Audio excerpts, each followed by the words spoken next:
오늘 말씀은 야이로, 회당장 야이로에 대한 이 말씀입니다. 야이로는 예수님의 도우심으로 죽었던 딸을 살리는 그런 놀라운 경험을 하게 됩니다. 이 야이로는 평상시라고 한다면은 예수님 앞에 절대 찾아 나오지 않을 사람입니다. 왜냐니까 이 야이로는 성경에 보니까 당시에 회당장이다 그렇게 기록하고 있습니다. 이 말은 회당장이니까 하나님의 도움이 필요한 사람들은 다 이 야이로에게 와서 묻는다든지 또는 같이 기도를 한다든지 가르침을 받아야 됐었습니다. 그런데 오늘 본문의 말씀에 보면은 이 회당장이 예수님을 찾아갔다는 것입니다. 당시의 신분이나 형편을 보면은 예수님이 야이로에게 찾아 나와야 됐었습니다. 회당장이니까요. 그런데 오늘 본문의 말씀은 거꾸로 됐다는 겁니다. 찾아와야 될 예수님이 찾아오지 않고 찾아가지 말아야 될 야이로가 오히려 예수님을 찾아가서 그 앞에 무릎 꿇고 딸의 병이 고침받기를 간청했다는 것입니다.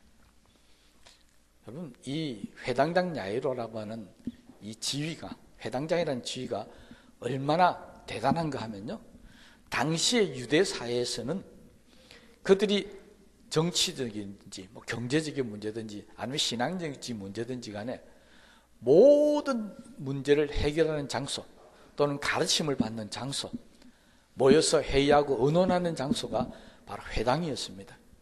그러니까 각 지역마다 회당이 하나씩 있는데 그게 회당장이라고 한다면은 어떻게 보면 최고의 권력자고 신앙적으로 봐도 최고로 높은 지위에 있었던 사람이 바로 회당장입니다. 이 회당장이 당시에 예수님 나이가 몇 살인지 기억하시죠? 30대입니다. 33살 때 세상을 떠났었으니까 30대 초반의 나이에 있는 이 젊은 청년에게 가서 무릎 꿇고 부탁을 했다는 것입니다. 이건 굉장한 일입니다. 제가 오늘날 교회 목사니까 제가 가서 여러분들한테 무릎 꿇고 제발 좀 기도해달라, 살려달라, 그러면 여러분들이 저를 어떻게 보시겠습니까? 제가 만약에 오늘 찬양인들은 우리 전효식 청년 앞에 가가 나이가 비슷한 것 같아서 집었습니다.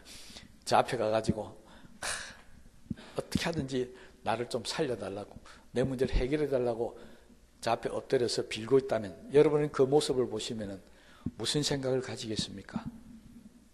우리 목사님이 이제 정신이 조금 이상하게 되었나? 왜 저러지?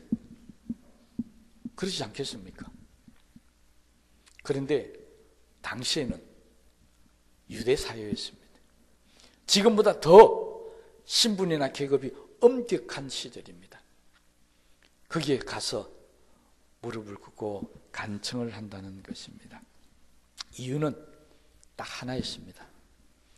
자기 딸을 살리기 위해서입니다.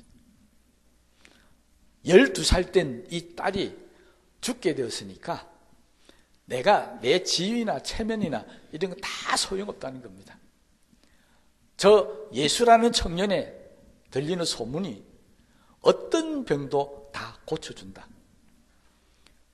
그 말에 대한 믿음만 갖고 나와서 무릎 꿇고 엎드린 겁니다. 이를요 조금 더 심각하게 이야기하자면, 조금 더 상황 설명을 들으면요, 예수님에 대한 평판, 그 당시에 바리새인들이나 유대 종교 지도자들이 예수님을 어떻게 평가했는가를 보면 이게 얼마나 위험한 일인가 하는 걸 알 수 있습니다. 당시에 바리새인들은 예수님을 향해서 이렇게 비난을 했습니다. 저는 안식일에도 병을 고치는 자다. 무슨 말입니까? 하나님의 율법을 어긴 자라는 것입니다. 저는 세리와 창기, 세상에 버림받는 사람과 함께하는 사람이다. 우리 같은 사람하고는 상종할 수 없는 사람과 어울리는 사람이니까 우리는 저와 어울리면 안 된다. 이것이 당시에 해당에 몰려들었던 유대인들과 바리새인들 서기관들의 평판이었습니다. 그런데 지금 누가 예수님 앞에 엎드렸다고요? 자기들이 가서 가르침을 받고 배움을 청하는 그 회당장이 자기들을 심지어 죽이려고까지 하고 상종도 차지 않으려고 하는 그 율법을 어긴 청년 앞에 가서 무릎을 꿇는 것을 어떻게 보시겠습니까? 성경에 그냥 간단하게 해당장 야이로가 예수님 앞에 가서 딸을 살려달라고 간청했다는 말로 기록되어 있는데, 시대적인 상황을 보면 이게 간단한 일이 아닌데 엄청난 일입니다. 어떻게 이런 사람 앞에 가서 무리를 숙일 수가 있겠습니까? 아마 주변에 있는 사람들은 그렇게 이야기하는 모릅니다. 야이로 해당장님 정신 나갔습니까? 그러지 않겠습니까? 저 가서 엎드려서 뭐 좀 해달라면 여러분들이 보고 어떻게 생각한다고요? 우리 목사님 정신 나갔지 않냐? 똑같습니다. 주위에 있는 사람들이 볼 때는 야이로가 정신 나가지 않고서는 어떻게 그 앞에 가서 무릎 꿇고 간청을 할 수 있느냐는 것입니다. 우리가 죽이려고 하는 사람인데, 저는 율법을 어겼고 저는 더러운 자와 죄인들과 함께 있는 자인데 거기에 가서 무릎 꿇고 도대체 어쩌자는 겁니까? 조금 더 이야기를 비약시키면, 야이로 당신의 딸이 병든 것 같은 그런 병을 고치는 것을 본 일이 있습니까? 없잖아요. 야이로는 지금 처음 예수님을 접합니다. 처음 예수님을 만난다는 겁니다. 야이로는 예수님이 병을 고쳤다는 소문만 들었지 눈으로 직접 본 일도 없습니다. 그런데 그 앞에 가서 무릎 꿇고 간청을 하는 겁니다. 이 순간에 지금까지 존경을 받고 지금까지 유대인들로부터 가르쳐달라고 찾아오고 했던 모든 일들이 사라져버립니다. 앞으로 절대 어떤 누구도 바리새인 중에 야이로에게 와서 하나님 말씀을 묻는다든지 해당에서 같이 교육을 한다든지 말을 하고 언론할 사람은 아무도 없을 겁니다. 자신의 지금까지 쌓아왔던 모든 것들이 이 한순간 때문에 다 사라져버리는 겁니다. 이게 얼마나 심각한 일인지 그럼 제가 말씀을 드리니까 이제 실감이 됩니까? 그럼에도 불구하고 야이로는 엎드렸습니다. 이유는 뭐였다고요? 딸을 살리기 위해서. 성경에는 자세히 나와 있지 않는데 나이만 나와 있습니다. 12살이라고. 어떤 병에 걸린지도 나와 있지 않습니다. 그런데 왜 회당장이나 되는 이 사람이 유대인들이 바리새인들이 그렇게 싫어하는 사람에게 가서 무릎을 꿇을 수밖에 없었는가? 부모의 심정으로 돌아가서 다시 한번 보십시다. 여러분, 딸이 둘이 있는 셋인지도 모르겠습니다. 아무튼 12살 된 딸을 자기의 모든 것을 버리고 이 나사렛 청년 앞에 가서 무릎을 꿇을 정도 같으면 이 아버지가 딸을 얼마나 사랑했는가를 알 수 있습니다.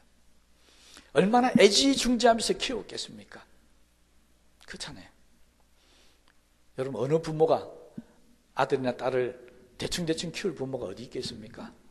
우리도 한번 돌아보십시다. 우리들 자녀들 여러분 대충 키웁니까? 네 밥 먹고 싶으면 먹고 네 하고 싶은데 해라. 그럴 부모 아무도 없습니다. 정말 애지중지 키웁니다. 세상에 제일 보물같이 귀하게 이기면서 키웁니다. 제일 좋은 거 갖다 먹이고 싶고 제일 좋은 옷 입히고 싶은 게 부모의 마음 아닙니까? 그리고 항상 건강하게 밝게 잘 자라고 싶겠죠. 혹시 얘가 음악적인 재질에서 노래를 잘 부르면 요즘에는 뭐 아이돌이 제일 인기가 있으니까 아이돌이 되시면 좋겠다는 마음이 있을 거고요. 혹시 얘가 운동을 잘하면 축구를 잘하면 누구처럼 되고 싶다? 손흥민처럼 되고 싶다. 그렇게 만들고 싶고요. 야구를 잘하면 누구처럼 되고 싶다고요? 야구는 잘 모르시네요. 유현진 같이 그런 사람 되고 만들고 싶고요. 자, 일부러 공부 이야기는 안 합니다. 공부 이야기하면 스트레스 받을까 싶어서 막 껴넘기면 합시다. 공부를 잘하면 어디를 보내고 싶다? 저 서울대도 보내고 싶고요. 이게 부모의 마음입니다. 근데 얘가 공부도 잘합니다. 얘가 너무 이쁘게 생겼습니다. 노래도 잘 부릅니다. 그런데 어느 날 갑자기 병들어 죽게 되었습니다. 이 딸을 위해서 여러분 부모로서 못할 게 뭐가 있겠습니까? 야이로가 지금 그런 겁니다. 내가 이 딸을 어떻게 키웠는데 내가 이 딸을 위해서 이 딸을 살릴 수만 있다면 세상 사람이 손가락질하고 비난하고 아무리 그래도 나는 가서 무릎 꿇고 내 딸을 위해서 부탁을 해야 되겠다는 것입니다. 이거 무슨 말인 줄 아십니까? 명예도 잃어버릴 수 있습니다. 친구도 잃어버릴 수 있습니다. 자기를 따르던 모든 사람도 다 잃어버릴 수도 있습니다. 그런데 그거 다 잃어버려도 절대 잃어버릴 수 없는 게 한 가지가 있습니다. 그게 딸이었습니다. 여러분, 친구가 딸보다 중요합니까? 해당장이라는 명예와 지위가 딸보다 중요한 겁니까? 자기를 따르는 뭐 존경하는 그 무리들이 딸보다 더 중요한 겁니까? 아니잖아요.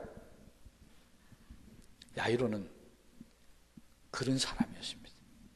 딸을 위해서라면 내 모든 것을 다 포기한다는 것입니다. 이것이 야이로가 가지고 있었던 마음이었습니다. 여러분, 야이로는 자기의 가장 중요하게 여기는 딸을 위해서 다른 모든 것은 포기할 수 있었다는 겁니다. 그래서 예수님께서 이 딸을 살려주셨습니다. 여러분, 믿음이라는 것은 이런 겁니다. 믿음이 뭐라고요? 내 모든 것을 포기해서 주님을 얻을 수 있다면 그게 믿음인 겁니다.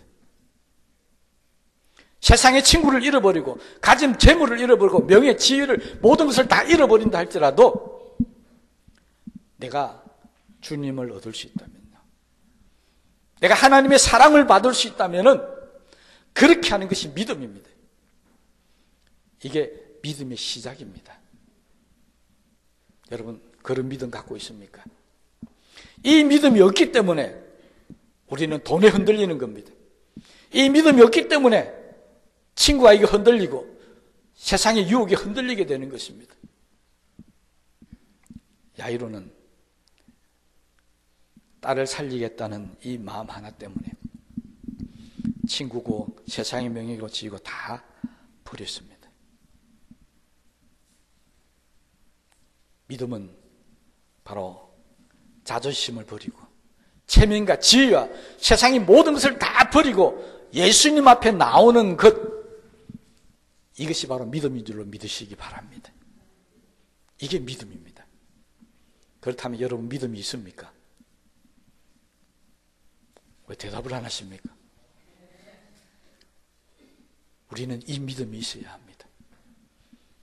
세상의 모든 것을 버리고 세상 사람들이 귀하게 여기는 그 모든 것 다 던져버리고 예수님 앞에 나올 수 있어야 한다는 것입니다.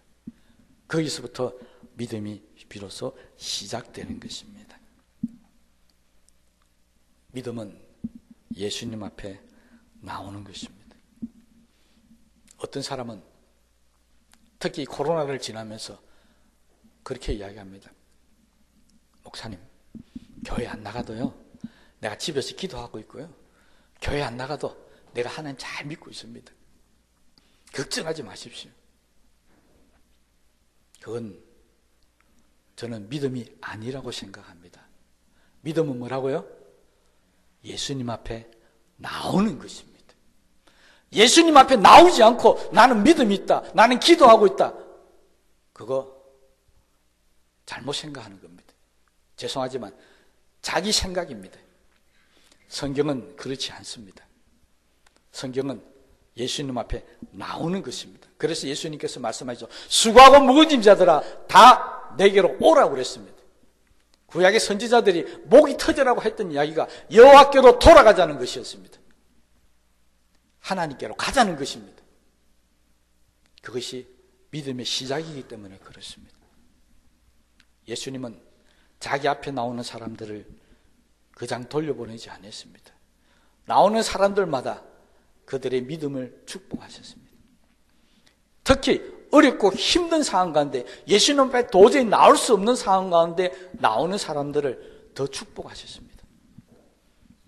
예수님께서 말씀을 전하실 때 어느 날 지붕을 뚫고 병든 친구를 침상채로 들어내보내는 일이 있었습니다. 남이 지붕 뚫고 내려오는데 그게 칭찬받을 일입니까?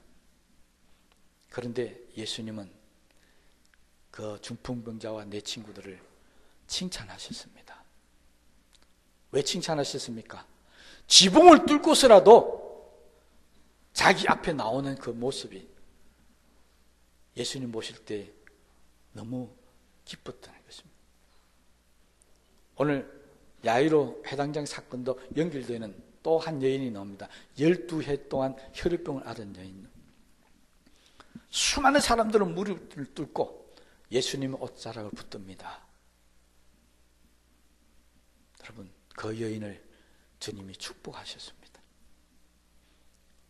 우리 분명히 기억하십시다.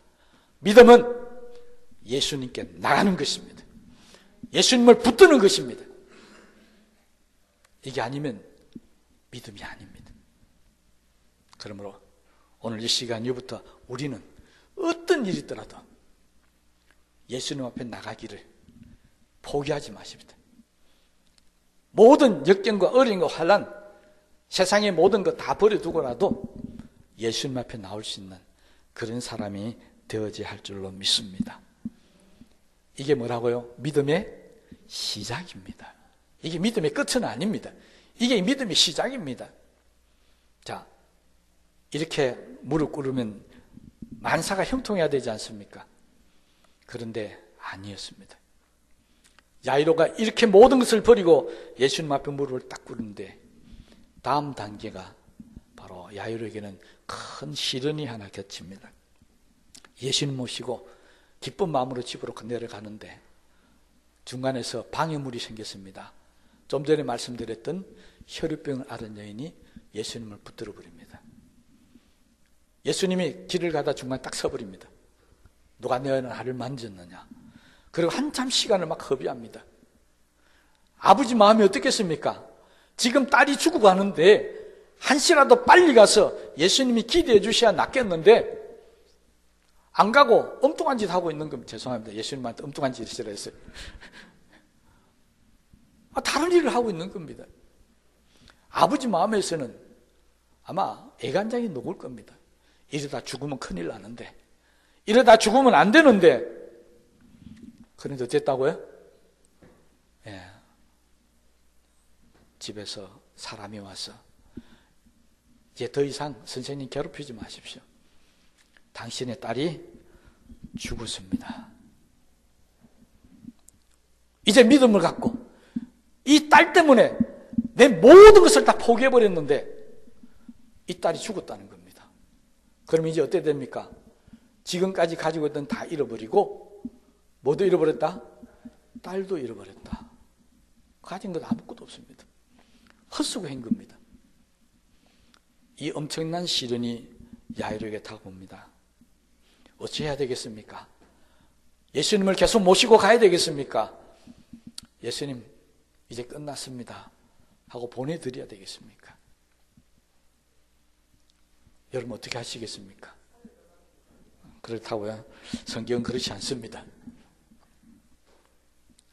여러분 이제 끝난 겁니다. 이때 예수님께서 야이로의 이 마음을 아시고요, 하신 말씀이 오늘 설교 제목입니다. 두려워하지 말고 믿기만 하라. 딸이 죽었다는 소식을 듣자마자 야이로는 두려움이 생겼습니다. 내가 앞으로 어떻게 세상 살까? 모든 것을 포기하고 예수님 앞에 걸었는데 이제 끝났다. 얼마나 두렵겠습니까?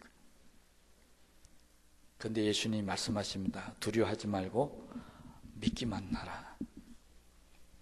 여러분, 믿음이 시작된 사람에게 이제 예수 믿었으니까 이제부터 나는 마음 범사가 잘 되고 형통하고 병도 고침받고 우리 가족 모든 문제가 다 잘 될 거야.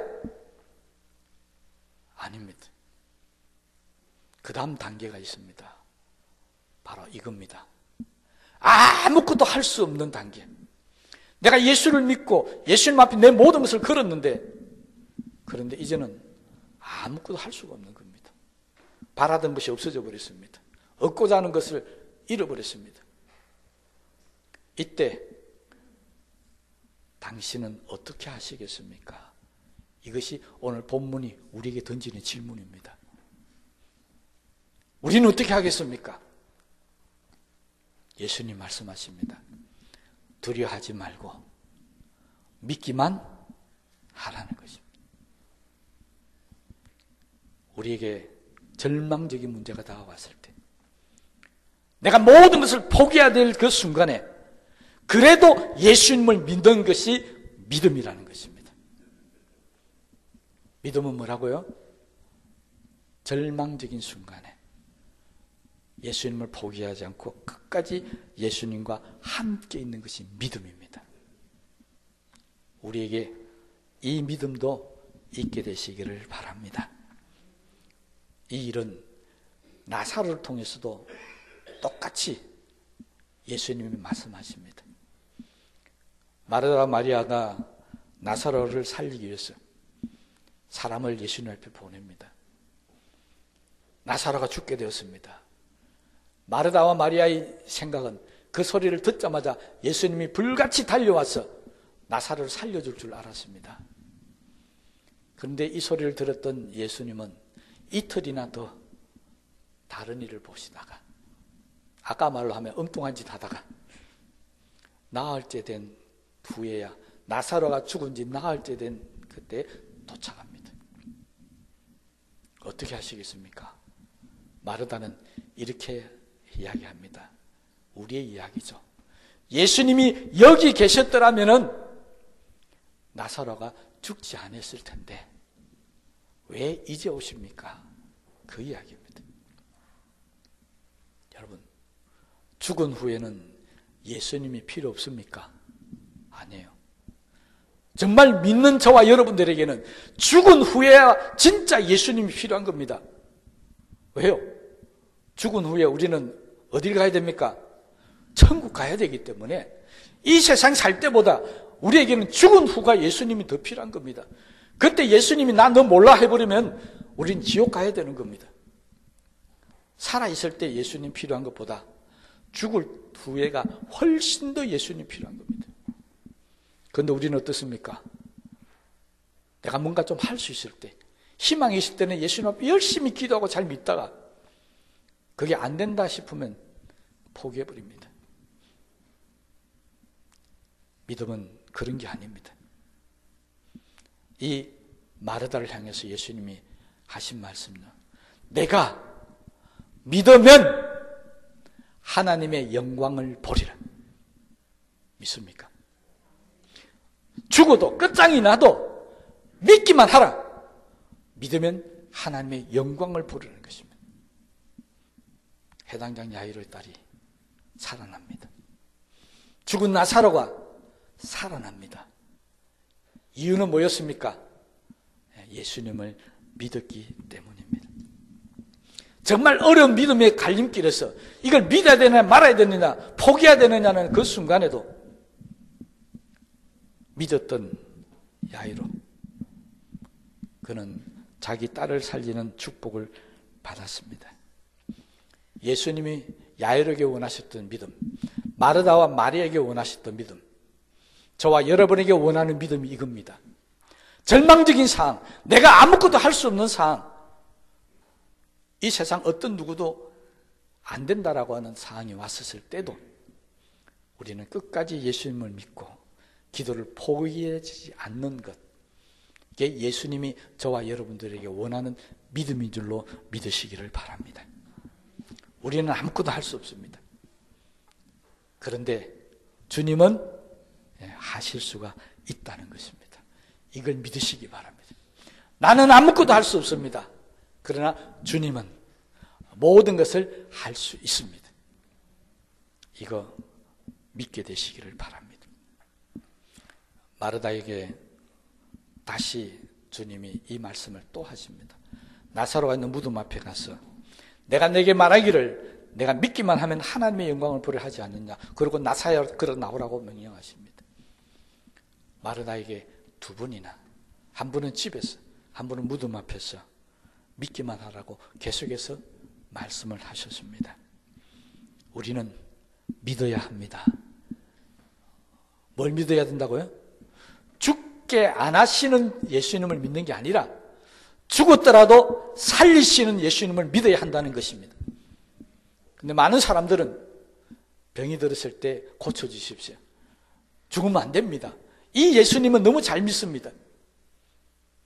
근데 죽고 난 이후에 살리시는 예수님은 안 믿는 겁니다. 병이 안 걸리도록 열심히 기도합니다. 병이 안 걸리게 하는 하나님, 예수님은 잘 믿으면서 내가 죽을 병에 걸렸을지라도 나를 다시 살려주시는 하나님은 왜 믿지 아니하십니까? 여러분, 이 사람이 죽어가는데 주님은 절대 죽게 하지 않을 거야. 우리 이거 너무 잘 믿습니다. 그런데 죽은 후에 다시 살리시는 주님은 왜 안 믿습니까? 여러분, 믿어야 합니다.